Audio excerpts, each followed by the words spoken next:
Swayam Prabha. Digital India. Educated India.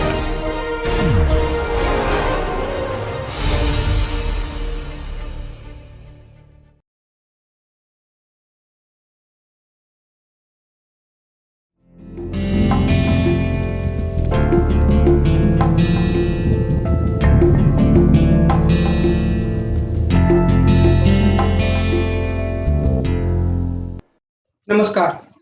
मेरा नाम doctor Kamal Nayan Choubey है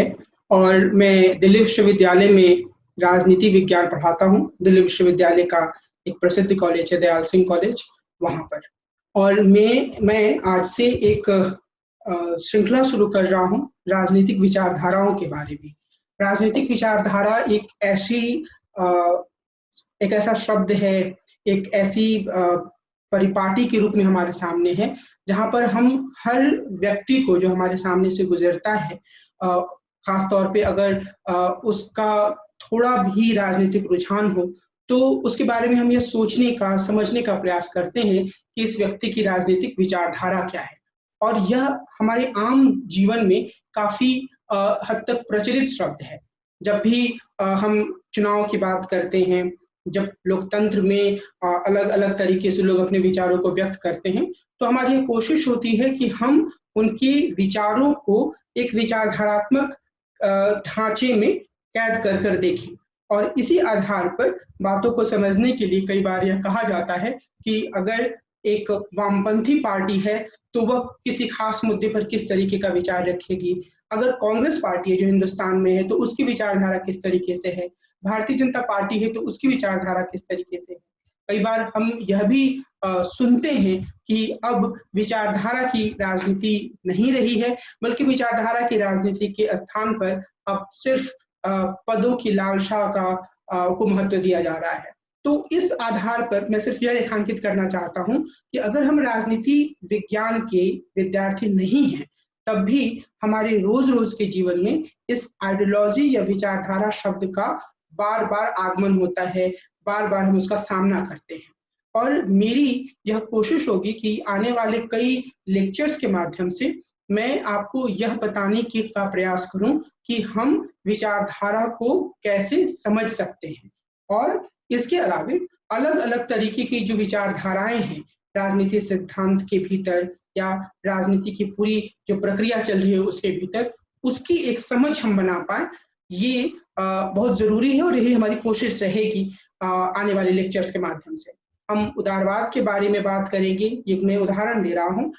कंजर्वेटिज्म या अनुदारवाद के बारे में बात करेंगे, मार्क्सवाद के बारे में बात करेंगे, नारीवाद के बारे में बात करेंगे, राष्ट्रवाद और उत्तर आधुनिकतावाद, अराजकतावाद और ऐसे ही कई अन्य विचारधाराओं के बारे में हम बातचीत करेंगे। हमारी यह कोशिश होगी कि हम व्यवस्थित रूप से इन सभी विचारधाराओं के अर्थ, उनकी ऐतिहासिक यात्रा और उनके सामने वर्तमान समय में आने वाली चुनौतियों तथा उनकी विभिन्न आलोचनाओं की एक समझ विकसित करें। और इसके माध्यम से मैं यह प्रयास करूंगा कि आपको इन विचारधाराओं से जुड़े प्रमुख विद्वानों, उनकी लेखनी, उनके तर्कों के बारे में जानकारी मिल जाए। और ये सारी जानकारी एक तरीके से न सिर्फ हमें अपने आसपास की राजनीति को समझने का एक बेहतर औजार या बेहतर साधन देगी, बल्कि इसके साथ ही इससे जिसे हम पॉलिटिकल साइंस से जुड़े हुए क्वेश्चंस के रूप में देखते हैं एग्जामिनेशन में, उसका एक बड़ा हिस्सा सुलझाने में हमें मदद मिलेगी। अगर आप राजनीति विज्ञान के, पॉलिटिकल साइंस के विद्यार्थी हैं, तो इन लेक्चर्स को सुनने से आप कई तरीके से अपने जो पूरे पाठ्यक्रम से जुड़ी हुई चीजें हैं उनका रिवीजन कर सकते हैं। या अगर आप बिल्कुल नए सिरे से, नए तरीके से राजनीति विचारधारा से जुड़े पहलुओं को समझना चाहते हैं, तो भी आप इसकी एक समझ बना सकते हैं। आज की जो मेरी चर्चा है, उस चर्चा में मैं मुख्य रूप से इस बात पर ध्यान दूंगा कि हम राजनीतिक विचारधारा को कैसे समझ सकते हैं और यह जो एक पूरी उत्पत्ति हुई शब्द की और वह कैसे हुई। इसके अलावा राजनीतिक विचारधारा के बारे में आम फहम तौर पर कितने तरह के अर्थ लगाए जाते हैं, राजनीतिक विचारधारा किस तरीके से अलग है राजनीतिक सिद्धांत से और राजनीतिक सिद्धांत से इसका संबंध क्या है, ये हम समझने की कोशिश करेंगे। और उससे आगे बढ़ते हुए मैं आपको यह बताने की कोशिश करूंगा कि मार्क्सवादी धारा में राजनीतिक विचारधारा को कैसे समझा जाता रहा है, और इसी तरीके से जो अन्य धाराएं हैं, विशेष रूप से उदारवाद के भीतर किस तरीके से राजनीति विचारधारा को देखा गया, जिसे हम वामपंथ या फिर सेंट्रिज्म या केंद्रवाद और दक्षिण पंथ के रूप में समझते हैं, उसका क्या मतलब है, उसके अर्थ को हम कैसे समझ सकते हैं। और ये बुनियादी समझ बनाते हुए मैं आपको एक बार फिर से ये बताने की कोशिश करूंगा कि किस तरीके से आने वाले लेक्चर्स में हम अलग अलग तरीके के विषयों पर बातचीत करेंगे। तो जो सबसे महत्वपूर्ण बात है राजनीतिक विचारधारा के रूप में, राजनीतिक विचारधारा के बारे में, वह यह है कि जो राजनीतिक विचारधारा है जिसके बारे में हम अभी बात करेंगे, वह एक शब्द, जो एक विचारधारा की जो अवधारणा है, उस तक पहुंचने से पहले मैं सिर्फ आप लोगों को यह ध्यान दिलाना चाह रहा हूं कि जो राजनीति के बारे में हमारी समझ है, जो कि अरस्तु से हमें प्राप्त होती है, जिसमें यह कहा गया है कि जो मनुष्य होता है वह एक राजनीतिक प्राणी के रूप में होता है, और एक राजनीतिक प्राणी के रूप में मनुष्य हमेशा ही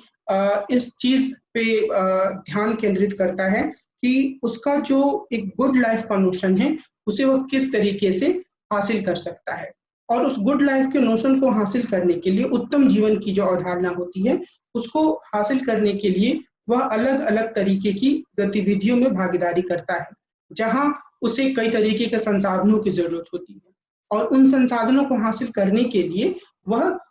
एक तरीके से शक्ति के संघर्ष में भी उलझता है। तो ये जो एक राजनीति का पूरा स्वरूप है, उसमें हम अगर विचारधारा की भूमिका की बात करते हैं तो इसका अर्थ यह होता है कि हम इस पहलू को समझना चाह रहे हैं कि जो विचारधारा है, यानी कि जो ये पूरा राजनीति की जो पूरी प्रक्रिया है जिसमें अलग अलग तरीके के संघर्ष हैं, उसमें हम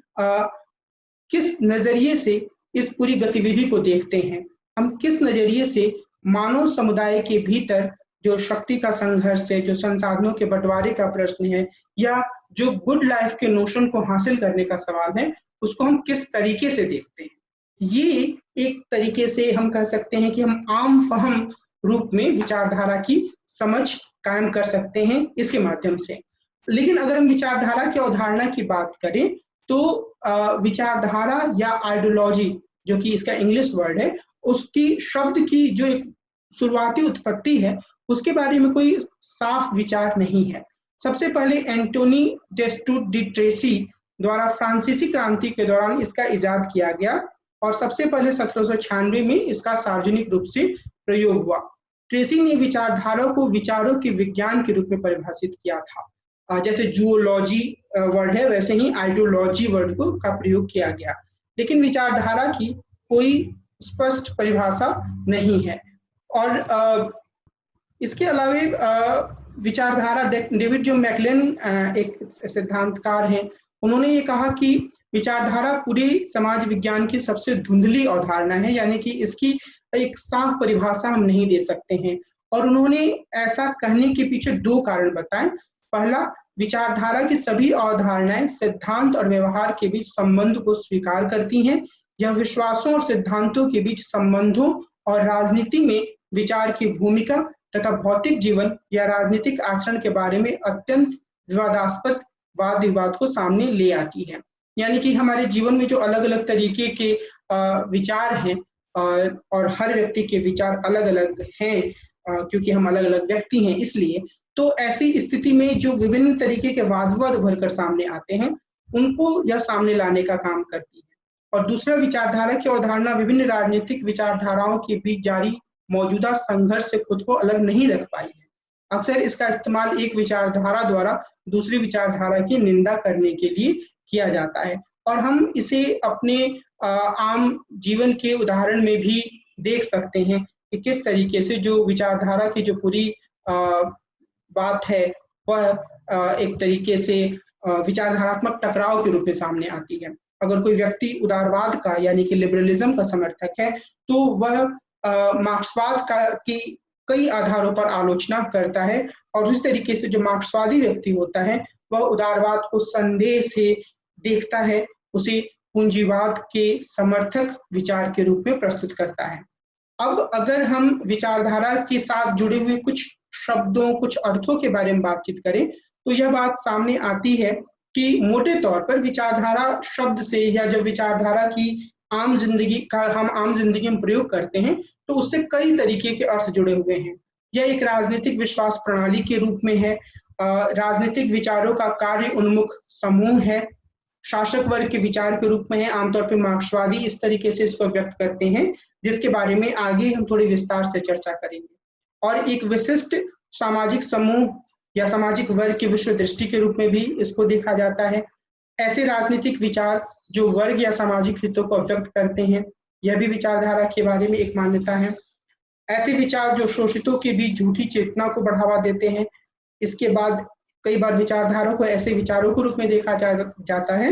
जो व्यक्ति को एक सामाजिक संदर्भ के भीतर सिचुएट करते हैं और उनके भीतर सामाजिक जुड़ाव की भावना पैदा करते हैं। और फिर आधिकारिक रूप से स्वीकृत ऐसे विचारों के रूप में भी इन्हें देखा जाता है जिनका उपयोग राजनीतिक व्यवस्था को वैधता देने के लिए किया जाता है।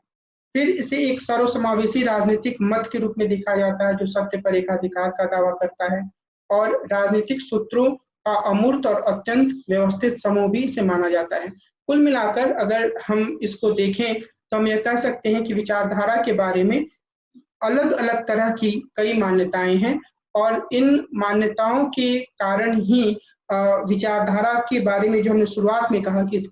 इसके बारे में एक खास या साफ या स्पष्ट परिभाषा के रूप में समझ मौजूद नहीं है, तो वो इन्हीं अलग अलग व्याख्याओं के कारण है, क्योंकि एक तरीके से इसे कभी भी समझने का प्रयास नहीं किया गया। अगर कुछ प्रयास हुआ तो उसमें कामयाबी नहीं मिली, क्योंकि हम सब इसके पीछे अगर उसके एक विश्व दृष्टि के रूप में भी देखते हैं, विश्व दृष्टि का मतलब हुआ कि दुनिया को समझने का एक तरीका, तब भी चूंकि हम अलग अलग मनुष्य हैं तो हमारे उसे देखने का तरीका अलग अलग होगा। तो ऐसी स्थिति में विचारधारा को हम एक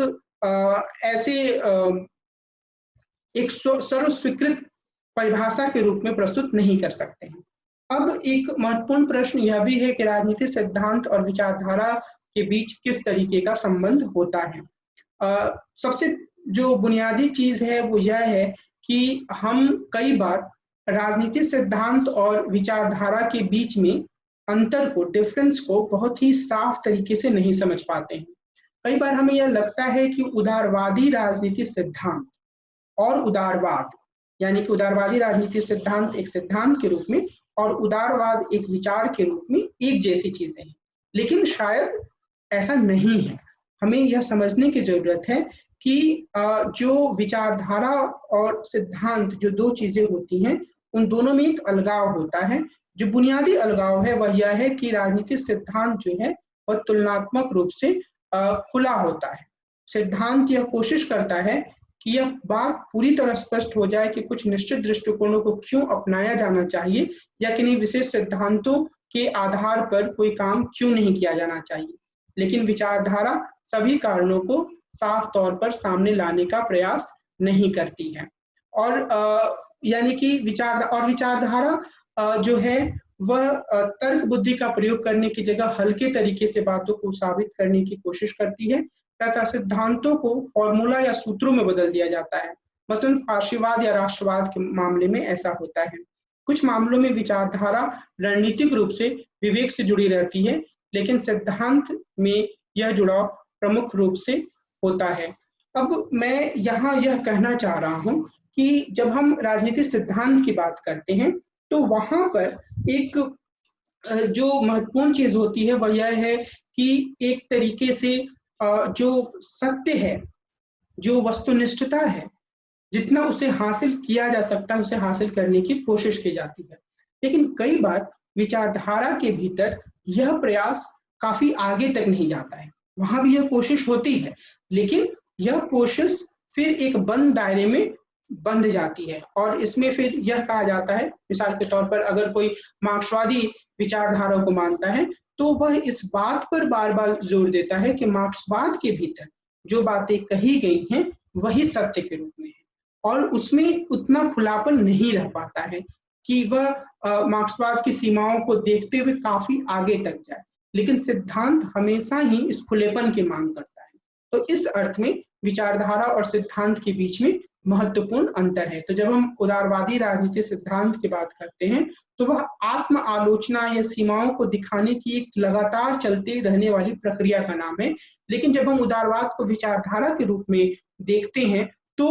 कई बार हम यह पा सकते हैं कि जो उदारवाद की आलोचनाएं होती हैं वह विचारधारा को मानने वाले व्यक्ति को नागवार गुजरती हैं और वह अक्सर उससे उदारवाद को बचाने की कोशिश करता है, या अगर वह मार्क्सवादी है तो वह उससे मार्क्सवाद को बचाने की कोशिश करता है। तो आप हमेशा ही यह अपने दिमाग में साफ तस्वीर रखेंगे कि उदारवाद और जो राजनीतिक सिद्धांत है और विचारधारा है, ये दोनों अलग अलग वस्तुओं के रूप में, अलग अलग विचारों के रूप में, अलग अलग तरीके की सोच के रूप में हमारे सामने हैं। और इसके बाद हम देखने की कोशिश यह करेंगे कि किस तरीके से कार्ल मार्क्स और फ्रेडरिक एंगल्स ने अपने विचार व्यक्त किए हैं विचारधारा के बारे में। और इस संदर्भ में जो प्रमुख बात है वह यह कि जो कार्ल मार्क्स और फ्रेडरिक एंगल्स थे, मुझे उम्मीद है कि आप उनके बारे में एक आम फहम समझ रखते होंगे। आप ये जानते होंगे कि कार्ल मार्क्स और फ्रेडरिक एंगल्स ने काफी सारी रचनाएं साथ साथ की, जिसमें कि द कम्युनिस्ट मैनिफेस्टो भी एक प्रमुख रचना है, द जर्मन आइडियोलॉजी एक दूसरी रचना है। लेकिन आपको यह भी जानकारी होनी चाहिए कि कार्ल मार्क्स ने कई सारी जो रचनाएं हैं वह खुद की थी। और कार्ल मार्क्स और फ्रेडरिक एंगल्स ने द जर्मन आइडियोलॉजी में यह विचार रखा कि हर युग में शासक वर्ग के विचार जो होते हैं वही शासक विचार होते हैं। और कार्ल मार्क्स की जो अकेले लिखी हुई पुस्तकें हैं उसमें कैपिटल एक सबसे प्रमुख पुस्तक है, इसके अलावा भी कई पुस्तकें हैं। फ्रेडरिक एंगल्स ने भी कुछ पुस्तकें अकेले लिखी, लेकिन जो इन दोनों लोगों की पूरी जिंदगी है वह एक सहयोगी के रूप में, बौद्धिक सहयोगी के रूप में साथ साथ चली। कई बार यह भी कहा जाता है कि कार्ल मार्क्स की मृत्यु के बाद मार्क्सवाद को एक व्यवस्थित विचारधारा का रूप देने में फ्रेडरिक एंगल्स ने काफी महत्वपूर्ण भूमिका निभाई और उन्होंने मार्क्सवाद को एक विज्ञान का रूप देने की कोशिश की, या कम से कम ऐसा दावा किया कि मार्क्सवाद एक विज्ञान है। तो जो मैंने आपको शुरुआती दौर में बताया कि यह बोलते हैं कि प्रत्येक दौर में जो शासक वर्ग का विचार होता है वही शासक विचार होता है। और यानी कि अगर हम पूंजीवादी दौर में रह रहे हैं तो पूंजीवाद को सही बताने वाली जो विचारधारा है वही प्रमुख विचारधारा के रूप में प्रस्तुत की जाती है। यह दिखाया जाता है बार बार कार्ल मार्क्स के अनुसार कि जो पूंजीवादी गुण हैं, पूंजीवादी जो वैल्यूज हैं वह किसी भी समाज के लिए जरूरी हैं। लेकिन मार्क्स ने बार बार यह दिखाया कि जो उदारवाद या पूंजीवादी व्यवस्था के भीतर जो जिन सद्गुणों को, जिन वैल्यूज को आगे बढ़ाया जाता है, उन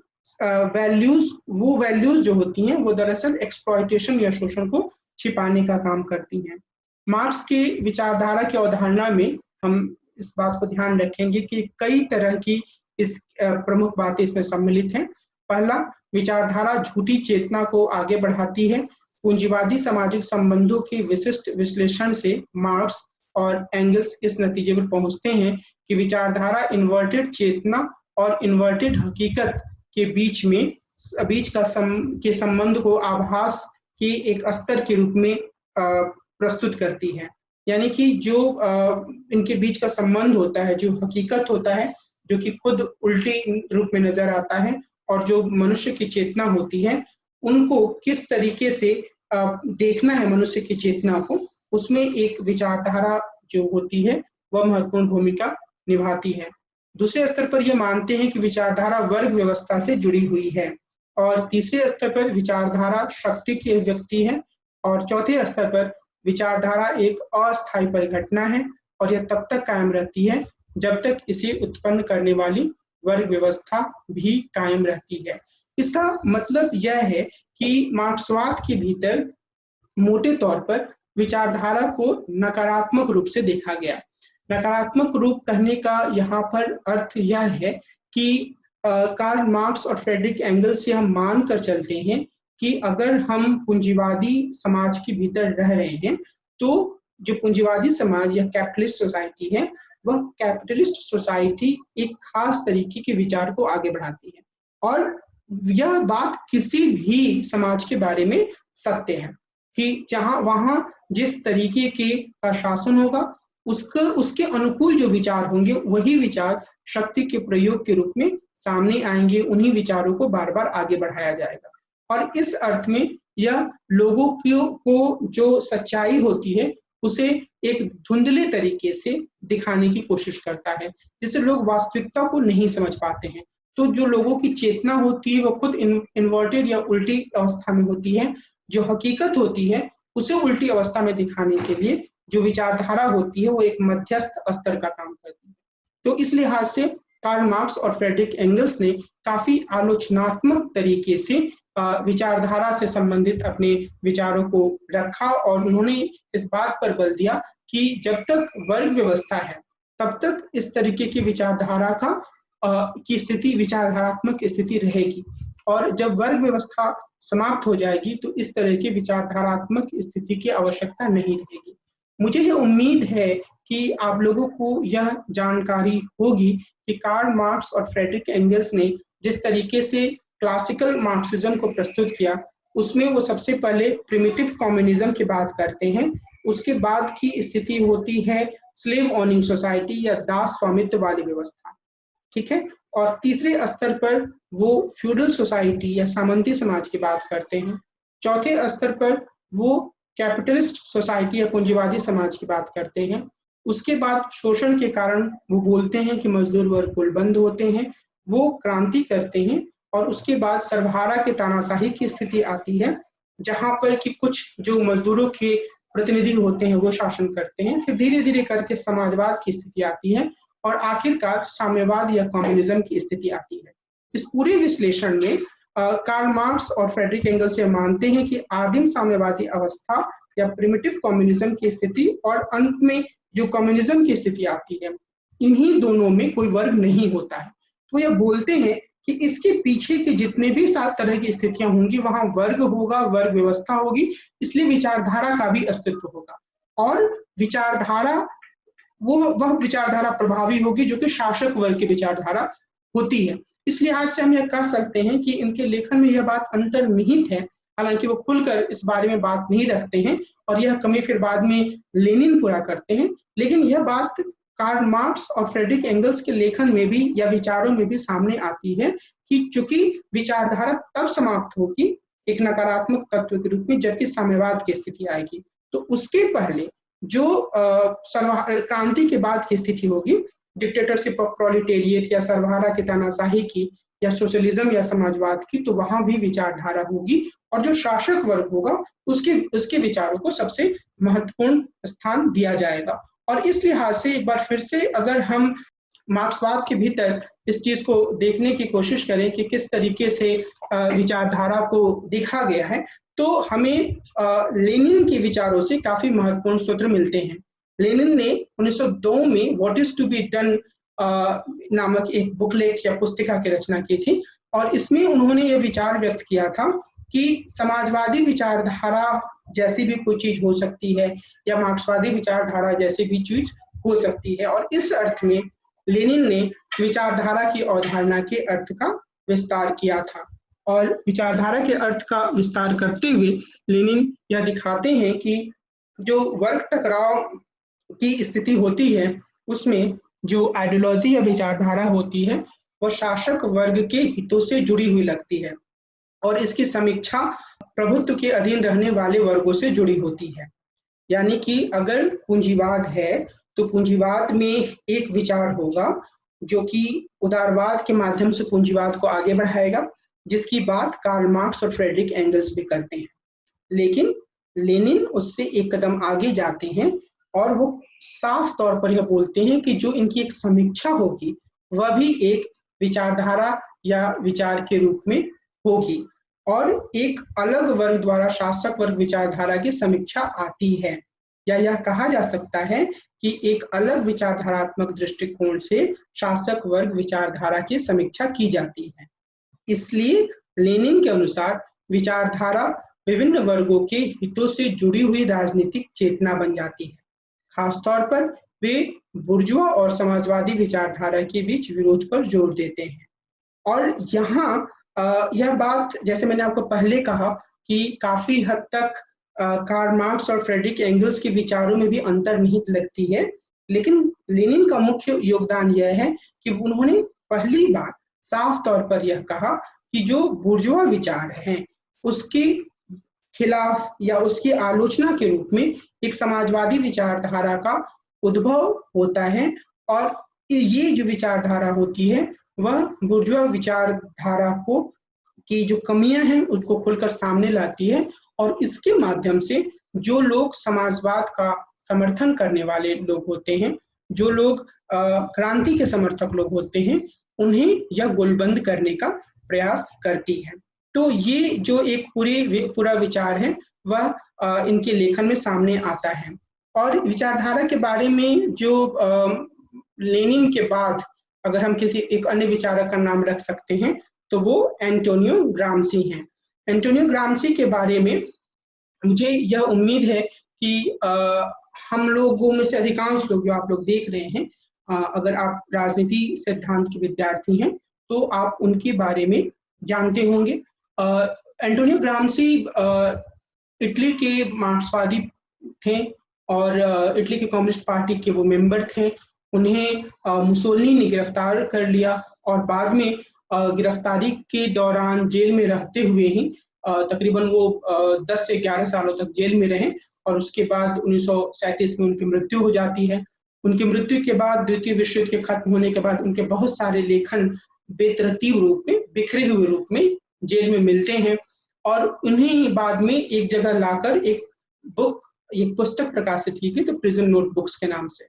अब द प्रिजन नोटबुक्स में ही ग्राम्सी के बहुत तरह के विचार सामने आते हैं, और उसमें उनकी विचारधारा के बारे में भी जो उनकी सोच है वह सामने आती है, और वह ज्यादा बेहतरीन तरीके से हम कह सकते हैं या ज्यादा साफ तरीके से यह बताते हैं कि पूंजीवादी समाजों में विचारधारा किस रूप में काम करती है।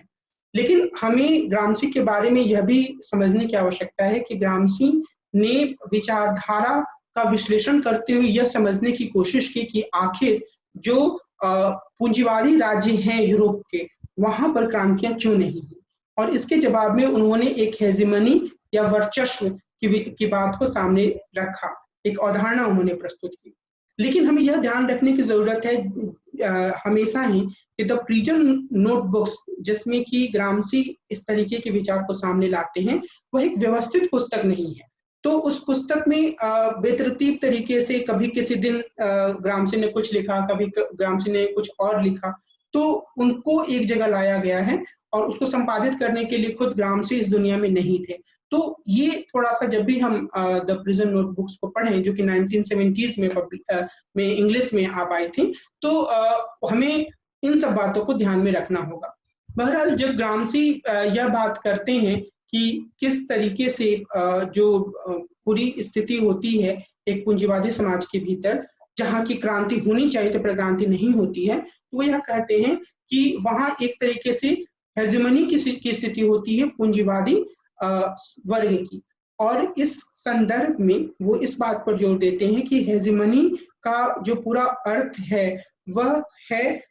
कॉन्सेंट जनरेशन के थ्रू रूल करना, सहमति बनाकर शासन करना, और अक्सर इस तरीके की सहमति को बनाने के लिए जिस चीज का सहारा लिया जाता है वह है जो सांस्कृतिक रूपक होते हैं उनका, और या फिर जो दूसरे कई तरीके के संस्थाएं होती हैं समाज में, नागरिक समाज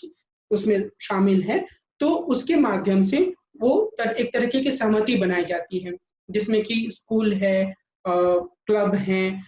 दूसरे तरीके की संस्थाएं जो नागरिक समाज के रूप में, सिविल सोसाइटी के रूप में होती हैं, वो हैं। तो यहाँ जो एक विचारधारा होती है, जो कैपिटलिस्ट क्लास की विचारधारा होती है, उसकी हेजेमनी कायम होती है। हेजेमनी का मतलब यह है कि एक तरीके की सहमति लोगों के मन में होती है कि जो भी शासन चल रहा है वो उनकी अपने भलाई के लिए चल रहा है। और ये जो एक पूरी स्थिति है उसके बारे में ग्राम्सी यह बताते हैं कि इसमें एक ऐसी प्रक्रिया होती है जिसमें कि कई बार जो समूह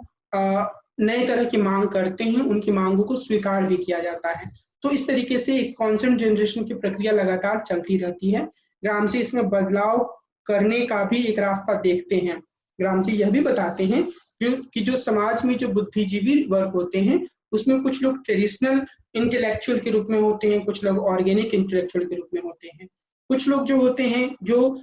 हेजेमनी चल रही है उसको और मजबूती देने का काम करते हैं और ये ट्रेडिशनल इंटेलेक्चुअल के रूप में होते हैं। कुछ लोग जो होते हैं वो श्रमिकों को या श्रमिक वर्ग को बार-बार नई तरह की संभावनाओं के बारे में, नई तरह की मांगों के बारे में गोलबंद करते हैं। जो एक हेजेमनी बनी हुई है, बना हुआ है पूरे समाज में, उसके खिलाफ एक काउंटर हेजेमनी बनाने की कोशिश करते हैं और वो यह बताने की कोशिश करते हैं जो शोषित वर्ग है उनको, उन्हें किस तरीके से शोषण का शिकार बनाया जा रहा है और किस तरीके से उन्हें अपने लिए नए तरह की मांगे सामने रखनी है। तो एक पूरी प्रक्रिया का वर्णन करते हैं। तो जिस तरह की बात लेनिन ने कही थी कि एक जो होता है वो बुर्जोआ वर्ग की विचारधारा होती है और दूसरी मार्क्सवादी वर्ग की विचारधारा होती है, उसी को एक कदम और आगे बढ़ाते हुए ग्रामसी ने इस बात पर जोर दिया कि किस तरीके से जो विचारधारा होती है वह एक पूंजीवादी समाज में काम करती है और किस तरीके से जो प्रभुत्वशाली या डोमिनेंट क्लास की जो आइडियोलॉजी है उससे अलग एक काउंटर हेजेमनी के रूप में एक दूसरी तरह की विचारधारा का निर्माण किया जा सकता है। तो ग्रामसी के इन विचारों के आधार पर हम यह कह सकते हैं कि उन्होंने जो अपना विचार दिया उसमें जो काउंटर हेजेमनी का जो एक आइडिया है वो काफी हद तक एक रेवोल्यूशनरी विचार माना जा सकता है। और अगर हम विचारधारा के बारे में हम गैर मार्क्सवादी व्याख्याओं के पास जाएं तो वहां भी हमें कई तरीके के विचार मिलते हैं और हम देख सकते हैं। जैसे सबसे पहले हम कार्ल मेनहाइम की बात करेंगे। कार्ल मेनहाइम जो है उन्होंने आइडियोलॉजी एंड यूटोपिया शीर्षक से एक पुस्तक लिखी थी और उन्होंने विचारधाराओं को ऐसी चिंतन प्रणालियों के रूप में परिभाषित किया जो एक तरह की सामाजिक व्यवस्था की तरफदारी करने का काम करती हैं या मोटे तौर पर प्रभुत्वशाली या शासक वर्ग के हितों को अभिव्यक्त करती हैं। दूसरी ओर उन्होंने यूटोपिया शब्द को रखा। उन्होंने कहा कि यह भविष्य के आदर्श के प्रस्तुतिकरण के रूप में होता है। ये भविष्य के रेडिकल सामाजिक परिवर्तन पर बल देते हैं जो यूटोपिया से जुड़ी हुई जो चीजें होती हैं और यह दमित और अधीनस्थ समूहों के हितों का प्रतिनिधित्व करती है। इसके बाद मेनहाइम ने विचारधारा के दो रूप बताए, पहला विशिष्ट और दूसरा संपूर्ण, पर्टिकुलर एंड टोटल। तो जो विशिष्ट या पर्टिकुलर विचारधाराएं होती हैं वे कुछ व्यक्तियों, समूहों या दलों से संबंधित होती हैं, वहीं जो संपूर्ण विचारधारा होती है वह एक विश्व दृष्टि को प्रस्तुत करती है। मेनहाइम यह मानते हैं कि हर प्रकार की विचारधारा और यूटोपिया विकृत यथार्थ की तस्वीर पेश करती है, लेकिन सामाजिक रूप से असंबद्ध बुद्धिजीवी वर्ग वस्तुनिष्ठ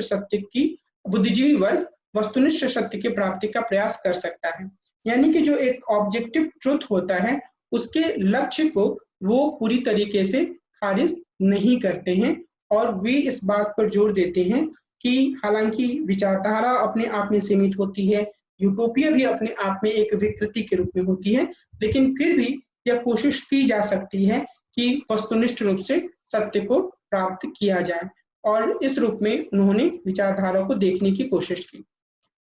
तो जो प्रमुख रूप से ये सभी विचारक हैं, इनके लेखन के अलावा कई ऐसे अन्य लेखन भी हैं जिसमें कि विचारधारा को देखा गया। अगर हम उदारवादी नजरिए से विचारधारा पर हुए कामों को देखें तो हमें एक नए तरह की अंतर्दृष्टि या एक नए तरह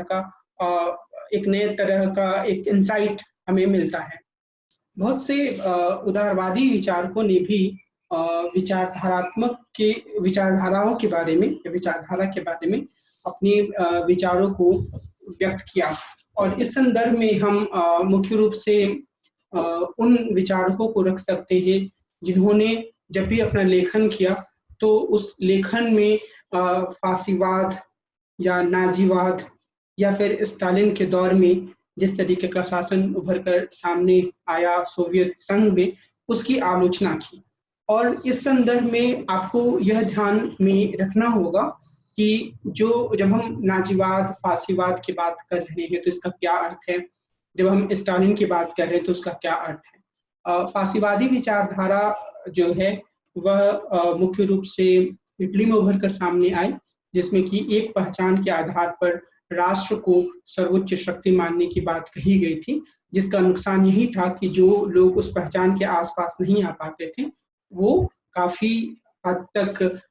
एक तरीके से अन्याय या उत्पीड़न का शिकार या बहिष्करण का शिकार हुई। नाजीवाद फासीवाद से एक कदम आगे था, क्योंकि इसने नस्ल के आधार पर या जातीयता के आधार पर सिर्फ भेदभाव या बहिष्करण की बात नहीं की, बल्कि काफी हद तक लोगों को मारा भी किया, जो कि एक शुद्ध जो जर्मन आर्य नस्ल था उसकी अवधारणा में फिट नहीं होते थे। तो हिटलर ने यहूदियों के खिलाफ बहुत सारा अत्याचार किया, गैस चैम्बर्स में बहुत सारे यहूदियों को मार दिया गया। जहाँ तक स्टालिन की बात है, स्टालिन सोवियत संघ के नेता थे, वहाँ के राष्ट्रपति के रूप में वो सामने आए थे, communist party of Soviet union के मुख्य नेता के रूप में सामने आए थे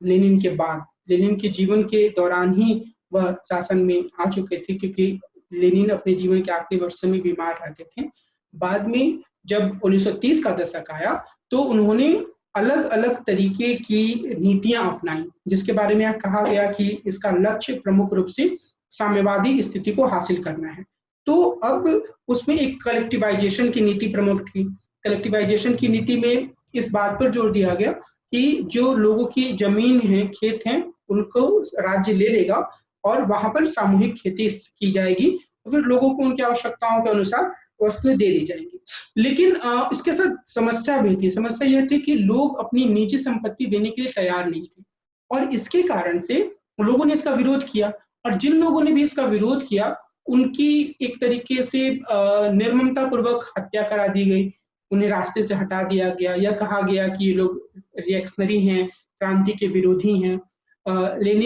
स्टालिन ने अपने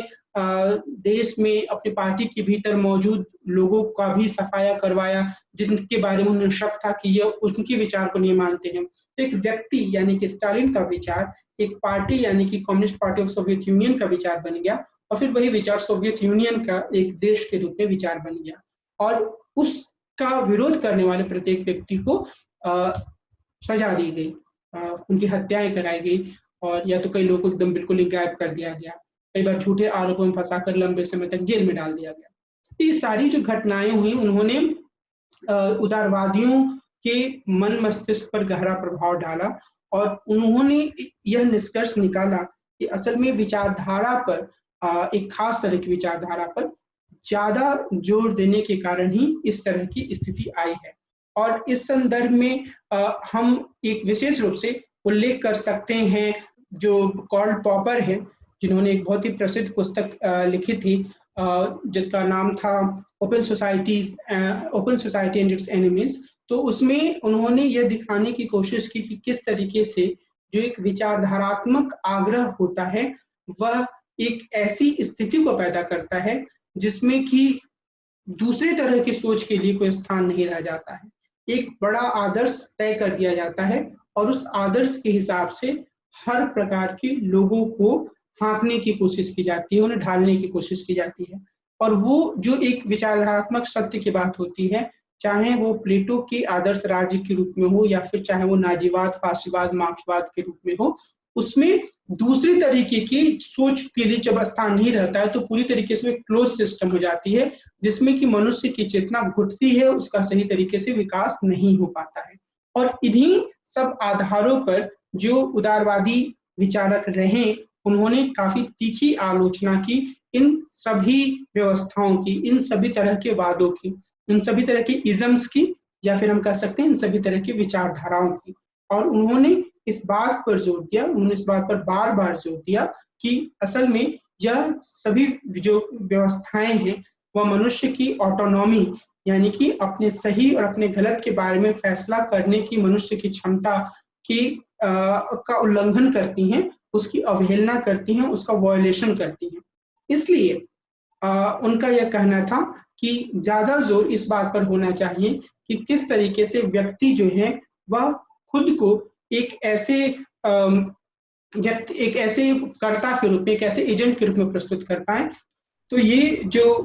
उदारवादियों की तरफ से जो आलोचनाएं विचारधारा की आई, निश्चित रूप से वे उदारवाद को एक विचारधारा ना मानने के बजाय उदारवाद को एक जीवन पद्धति के रूप में देखने का नतीजा थी, जिसमें कि यह बार बार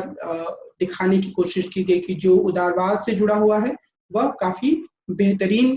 तरीके से या काफी बेहतर तरीके से या अच्छे तरीके से या सही स्थिति के माध्यम से इस पूरे विश्व को देख सकता है, और उसमें वह बंद व्यवस्था नहीं होती, वह क्लोज सिस्टम नहीं होता है जो व्यक्ति के दम को घोटे या फिर व्यक्ति के व्यक्तित्व का सही तरीके से विकास ना होने दे। तो इस आधार पर उदारवादियों ने काफी तीखी आलोचना प्रस्तुत की अन्य विचारधाराओं की। और मैं आगे इस बात पर का भी जिक्र करूंगा कि किस तरीके से दूसरी विचारधाराओं ने भी उदारवाद की आलोचना की, खासतौर पर जब हम अलग अलग विचारधाराओं के बारे में पढ़ेंगे, उदारवाद के बारे में या फिर मार्क्सवाद के बारे में, तो हम इस बात पर नजर डालेंगे कि इन अलग अलग विचारधाराओं ने एक दूसरे की कैसे आलोचना की। लेकिन इस पूरी चर्चा में जो एक महत्वपूर्ण पहलू है वह इस बात से जुड़ा हुआ है कि एक और धारा है प्रैग्मेटिज्म के रूप में, और प्रैग्मेटिज्म को हम हिंदी में बोल सकते हैं गतिशीलता या फिर व्यवहारवाद। व्यवहारवाद बिहेवियरलिज्म के सेंस में नहीं, पर ये समझना कि कौन सी स्थिति ज्यादा बेहतर है, किस दिशा में बढ़ना ज्यादा बेहतर है, बजाय इसके कि एक विचारधारात्मक पट्टी बांधकर आगे बढ़ा जाए, चीजों को सिर्फ एक खास नजरिए से देखा जाए। प्रैग्मेटिज्म इस बात पर जोर देता है कि स्थिति की गहनता को समझें, एक खास स्थिति में जिन चीजों की जरूरत होती है उनकी समझ बनाने की कोशिश करें और उसके आधार पर फिर हम अपने निर्णय लें। विलियम जेम्स और जॉन डेवी जैसे विद्वानों ने प्रैग्मेटिज्म का समर्थन किया। किसी भी स्थिति में सभी तथ्यों के बारे में जानकारी रहकर व्यवहारिक रूप से सुसंगत कदम उठाना ही प्रैग्मेटिज्म है। और ये जो एक आइडिया है उसको हमें ये ध्यान रखना होगा उसके बारे में कि यह कहीं से भी इस बात का समर्थन नहीं करता है कि हम अवसरवादी बने। यह अवसरवादी बनना नहीं है, यानी कि प्रैग्मेटिज्म जो है वह वैचारिक अंधता को रोकता है, लेकिन यह नहीं कहता है कि एक व्यक्ति के रूप में या एक चिंतनशील प्राणी के रूप में हम जहां भी अपना लाभ देखें उस दिशा में मुड़ जाए। इसके बजाय वह यह कहता है कि हम सभी कारकों का अवलोकन करें और उसमें अगर हम एक खास तरीके से चीजों को पहले से देखते आए हैं, पहले से उसके बारे में विचार करते आए हैं और अभी एक खास स्थिति में हमें लगता है कि हमारे इस दृष्टिकोण की कई सीमाएं हैं, तो हमें वैचारिक अंधता को या आइडियोलॉजिकल ब्लाइंडनेस को अपनाने के बजाय उस कमी को दूर करने और अपनी उस विचारधारा की सीमाओं को स्वीकार करने के लिए तैयार रहना चाहिए और एक नए तरह की स्थिति यानी एक नए तरह की सोच की ओर बढ़ने की कोशिश करनी चाहिए। आप सभी इस बात को जानते होंगे कि उदारवाद के भीतर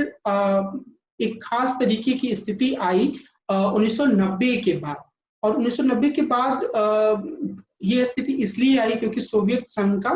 पतन हो गया। 1990-89 के आखिर में शुरू हुई प्रक्रिया 90 तक आते तो सोवियत संघ बिखर गया। अब एक रूस के रूप में एक देश है पर वो कहीं से भी महाशक्ति नहीं है। तो इसके कारण से यह माना गया, फ्रांसिस फुकुयामा ने द एंड ऑफ आइडियोलॉजी में एक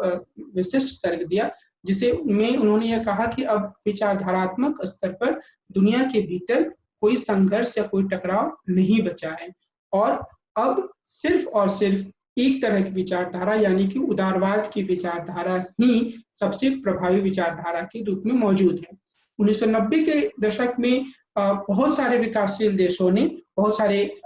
ने एक जो वैश्वीकरण की जो पूरी प्रक्रिया थी, उदारीकरण या बाजारीकरण की प्रक्रिया, यानी कि तीनों एक साथ जुड़े हुए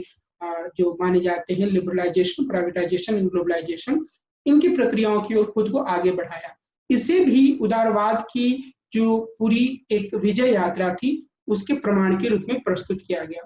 लेकिन अपने आप में यह एक ऐसा विचार है जिसे हम पूरी तरीके से स्वीकार नहीं कर सकते, यानी कि हम यह नहीं कह सकते हैं कि विचारधाराओं का अंत हो गया है। और क्योंकि व्यक्ति या मनुष्य जो होते हैं वो अलग अलग तरीके से चीजों को देखते हैं और उस अलग अलग तरीके से चीजों को देखने में ही विचारधारात्मक भिन्नता की मौजूदगी निहित है। तो कुछ हद तक उदारवाद के भीतर कई तरीके के विवाद रहे, और कई तरीके के नए मुद्दे उभर कर सामने आए। लेकिन उदारवाद के बाहर भी हम देख सकते हैं कि कई अलग अलग तरह की विचारधाराएं सामने आई हैं। और उसमें जैसे अगर हम उदारवाद के भीतर की द्वंद्व की या संघर्ष की बात करें, तो हम ये देख सकते हैं कि समुदायवाद के रूप में या फिर बहुसंस्कृतिवाद के रूप में किस तरीके से एक विचारधारात्मक उथल-पुथल या चर्निंग से उदारवाद गुजरा है। और यह इस बात में उदारवाद की एक विचारधारा के रूप में तारीफ भी की जा सकती है कि उसने इस उथल-पुथल के बीच खुद को संशोधित करने, खुद को नए रूप में ढालने का प्रयास किया है, जिसके बारे में हम जब उदारवाद की बात करेंगे तो और विस्तार से चर्चा करेंगे। लेकिन यहाँ जो दूसरा आयाम है जिसकी ओर मैं आपका ध्यान दिलाना चाहता हूँ वह यह है कि उदारवाद के दिशा से बाहर भी एक नए तरीके के चिंतन की पूरी प्रक्रिया या विचारधारा की पूरी प्रक्रिया का उभार हुआ है। मिसाल के तौर पर जो एक इस्लामिक चिंतन के रूप में जो चुनौती मिली है उदारवाद को, उसका सामना करना, उससे खुद को एडजस्ट करना भी उदारवाद के लिए एक चुनौती है। निश्चित रूप से आतंकवाद अपने आप में कोई विचारधारा नहीं है, लेकिन इसने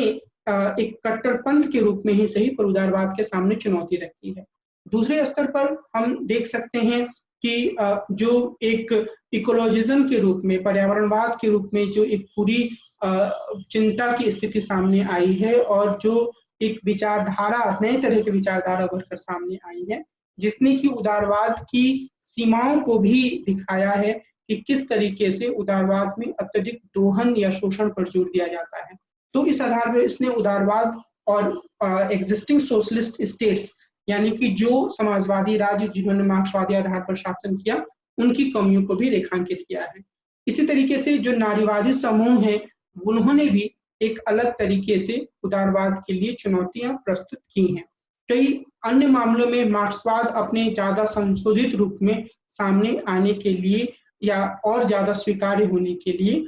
खुद को प्रस्तुत करता रहा है। बहुत तरह के ऐसे लेखन सामने आए हैं जिन्होंने उदारवाद की सीमाओं को और ज्यादा गहनता से दिखाया है। तो यह कहना मुझे लगता है कि बिल्कुल सही नहीं होगा कि उदारवाद ने पूरी तरीके से एक ऐसी स्थिति पैदा कर दी है जिससे विचारधाराओं का अंत हो गया है, यानी कि अब सिर्फ और सिर्फ एक विचारधारा उदारवाद के रूप में बची हुई है। बहुत सारे देश हैं, बहुत सारे समाज हैं, जिसमें हिंदुस्तान का समाज भी है, अमेरिका का समाज भी है, जहां नए रूप में न्यू राइट या फिर कंजर्वेटिव थिंकिंग का उभार हो रहा है, जहां पर कंजर्वेटिव थिंकिंग का मतलब हुआ कि हम अपनी जो देश या संस्कृति की बातें हैं उसको हम ज्यादा महत्व देते हैं और कई बार ऐसा करते हुए हम व्यक्ति की स्वायत्तता या व्यक्ति के ऑटोनॉमी के तर्क को भी पीछे छोड़ देते हैं। तो ये एक पूरी प्रवृत्ति है। यूनाइटेड स्टेट्स ऑफ अमेरिका में हम देख सकते हैं कि लिबरलिज्म की सारी वकालत के बावजूद इस बात पर वो जोर देने लगे, खासतौर पर ट्रंप ने अपने पहले राष्ट्रपति चुनाव के प्रचारों में इस बात पर जोर दिया कि अमेरिका की नौकरी सिर्फ और सिर्फ अमेरिकी लोगों के लिए रहे, और उन्होंने यहाँ तक कहा कि अगर अप्रवासी हैं और उससे अमेरिकी हितों को चोट पहुंचती है तो उन माइग्रेंट लोगों को यहाँ से बाहर जाना होगा, और या ऐसे माइग्रेंट लोगों को वो अमेरिका में नहीं आने देंगे। तो ये जो एक स्थिति है वह भी दिखाती है कि किस तरीके से उदारवाद को अलग अलग रूपों में, खुद उदारवाद के भीतर से भी और खुद उदारवाद की सीमाओं को दिखाते हुए नए तरह की चुनौतियों से भी चुनौती मिल रही है। लेकिन एक महत्वपूर्ण चीज जो हमें समझने की जरूरत है जब भी हम विचारधारा की बात करते हैं, तो वह चीज है लेफ्ट, राइट और सेंटर से जुड़ी हुई। लेफ्ट, राइट और सेंटर शब्द जो है वो हम अपने आम जनजीवन में इसका उपयोग करते हैं। खासतौर पे अगर राजनीति विज्ञान का विद्यार्थी है तो उससे यह उम्मीद की जाती है कि वो बिल्कुल साफ तरीके से समझे कि जब लेफ्ट शब्द कहा जा रहा है तो उसका क्या मतलब है, जब राइट शब्द कहा जा रहा है तो उसका क्या मतलब है। एक बात तो यह है कि लेफ्ट और राइट शब्द की उत्पत्ति फ्रांसीसी क्रांति के समय की मानी जाती है। 1789 के स्टेट जनरल की पहली बैठक में एक रेखीय स्पेक्ट्रम में बैठने का स्वरूप एक तय किया गया, जिसमें कि एक तरफ सबसे पहले जो साम्यवादी थे वो फिर समाजवादी, उदारवादी, अनुदारवादी और फांसीवादी। तो साम्यवादी जो है वो बिल्कुल लेफ्ट हो गए और फांसीवादी एक्सट्रीम राइट के रूप में सामने आए। राजा का समर्थन करने वाले कुलीन तंत्रीय लोग उसकी दाहिनी ओर बैठे और रेडिकल विचार रखने वाले थर्ड स्टेट के लोग उसकी बाईं ओर। बाद के फ्रांसीसी सभाओं में भी इसी प्रकार के बैठने की व्यवस्था रही। तो ये जो एक पूरी स्थिति है उसमें मोटे तौर पर अगर हमें समझना हो तो इसकी एक बहुत अच्छी परिभाषा लेफ्ट और राइट की डीएन झा की पुस्तक में मैंने पढ़ी थी, जिन्होंने बहुत अच्छे से ये बताया था कि जो लेफ्ट के समर्थक होते हैं वो यह मानते हैं कि जो एक आदर्श भविष्य है, जो एक आदर्श स्थिति है, आदर्श जीवन है, वह भविष्य की गोद में है। और जो राइट के समर्थक होते हैं, जो दक्षिण पंथ के समर्थक होते हैं, मोटे तौर पर वो यथास्थितिवादी भी कई बार माने जाते हैं, लेकिन वो हमेशा यथास्थितिवादी नहीं होते हैं, बल्कि वो यह मानते हैं कि जो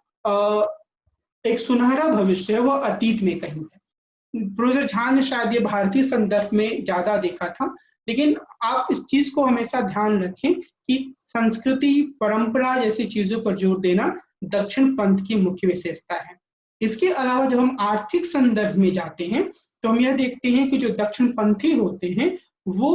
आमतौर पर या मुख्य रूप से व्यक्ति के संपत्ति अधिकारों की तरफदारी करते हैं, वो सीमित राज्य की बात करते हैं। वहीं जो वामपंथी होते हैं या जो लेफ्ट से जुड़े होते हैं वो पुनर्वितरण या रीडिस्ट्रीब्यूशन की नीतियों में भरोसा करते हैं। अब कई बार लोग जो हैं वो खुद को लेफ्ट टू सेंटर बोलते हैं,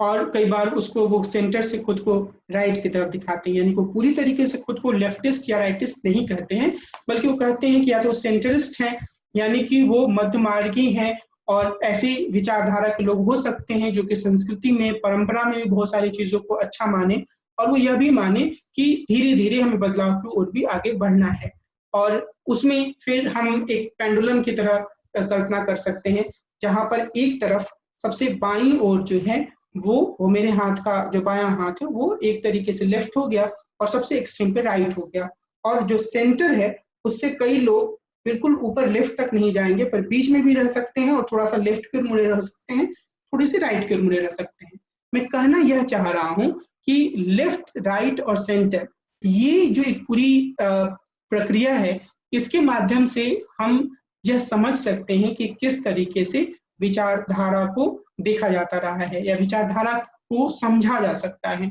और उसके आधार पर हम एक समझ बना सकते हैं कि हमारे देश में जो राजनीतिक दल हैं या जो राजनीतिक कार्यकर्ता हैं वो इस पूरे स्पेक्ट्रम या इस पूरी रूपरेखा में कहाँ फिट होते हैं। और इसके अलावा हम जो पूरी विचारधारा का जो पूरा विमर्श है उसमें हम यह भी समझ सकते हैं कि किस तरीके से जो अलग अलग विचारधाराओं को मानने वाले लोग हैं उनके अंतर को, उनके बीच के अंतर को समझा जाए। और इस पूरी प्रक्रिया के माध्यम से हमें जो राजनीति सिद्धांत के भीतर चलने वाले वाद विवाद हैं उन्हें ज्यादा बेहतर तरीके से समझने की एक साधन मिल सकता है। आगे जब हम अलग अलग विचारधाराओं का अध्ययन करेंगे तो हमारी यह कोशिश होगी कि हम इनके मुख्य तत्वों के बारे में तो समझें ही, हम यह समझ बनाने की कोशिश करें कि जो मुख्य विचारधाराएं हैं उनका आपसी संवाद का स्तर क्या है। यानी कि अगर हम नारीवादी परिप्रेक्ष्य से उदारवाद को देखना चाहें या हम उत्तर आधुनिकतावादी परिप्रेक्ष्य से उदारवाद को देखना चाहें तो हम किस तरीके से देख सकते हैं। उत्तर आधुनिकतावाद में हर तरीके की विचारधारा को एक खास तरीके के सत्य के या परम सत्य के निर्माण के रूप में देखा और उसकी आलोचना की, और ऐसा करते हुए शायद वो खुद एक अपने आप को विचारधारा के रूप में स्थापित कर लेता है। तो मेरी यह कोशिश होगी कि जो इस तरीके की आलोचनाएं हैं